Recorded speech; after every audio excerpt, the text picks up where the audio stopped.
बरसाने की पवित्र धरती जहाँ हर कण में प्रेम बसता है, वहीं एक छोटा सा गांव था।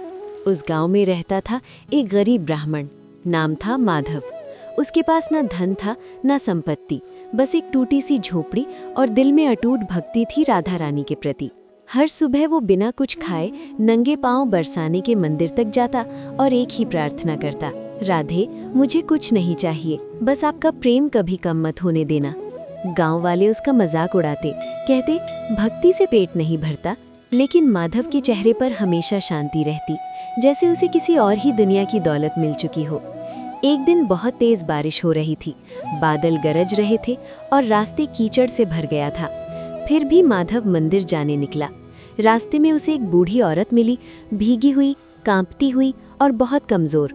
उसने माधव से कहा, बेटा मुझे बहुत भूख लगी है, क्या तुम मुझे कुछ खाने को दे सकते हो? माधव के पास उस दिन सिर्फ एक सूखी रोटी थी, वही उसका पूरा दिन का भोजन था। उसने बिना एक पल सोचे वो रोटी उस बूढ़ी औरत को दे दी। बूढ़ी औरत मुस्कुराई, उसकी आंखों में एक अजीब सी चमक थी। उसने रोटी खाई और धीरे से कहा, तुम्हारी भक्ति सच्ची है, अब देखो तुम्हारी किस्मत कैसे बदलती है। और ये कहकर वो अचानक वहां से गायब हो गई। माधव हैरान रह गया, लेकिन उसने इसे भी राधा रानी की लीला मानकर आगे बढ़ना सही समझा। अगली सुबह जब वो अपनी झोपड़ी से बाहर निकला तो उसकी आंखें फटी की फटी रह गईं। जहां उसकी टूटी झोपड़ी थी, वहां अब एक सुंदर घर खड़ा था।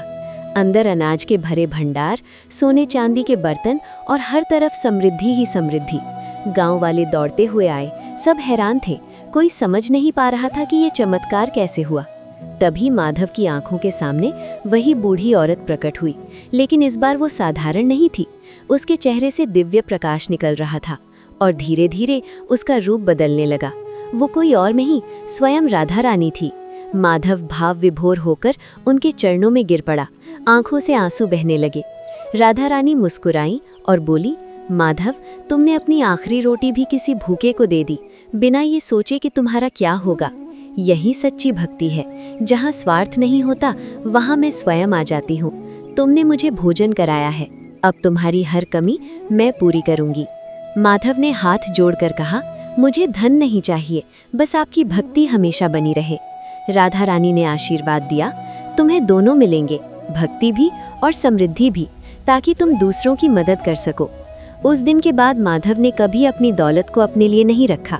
उसने हर ज़रूरतमंद की मदद की, भूखों को भोजन कराया और हर किसी को यही सिखाया कि सच्चा चमत्कार तब होता है जब हम बिना स्वार्थ के किसी की मदद करते हैं। कहते हैं आज भी बरसाने की गलियों में अगर कोई सच्चे दिल से राधे राधे पुकारे तो राधा रानी किसी न किसी रूप में उसकी मदद के लिए ज़रूर आती हैं, क्योंकि उनके लिए सबसे कीमती चीज़ है भक्त का सच्चा प्रेम। जहाँ निस्वार्थ प्रेम और सेवा होती है, वहीं राधा रानी का चमत्कार जन्म लेता है।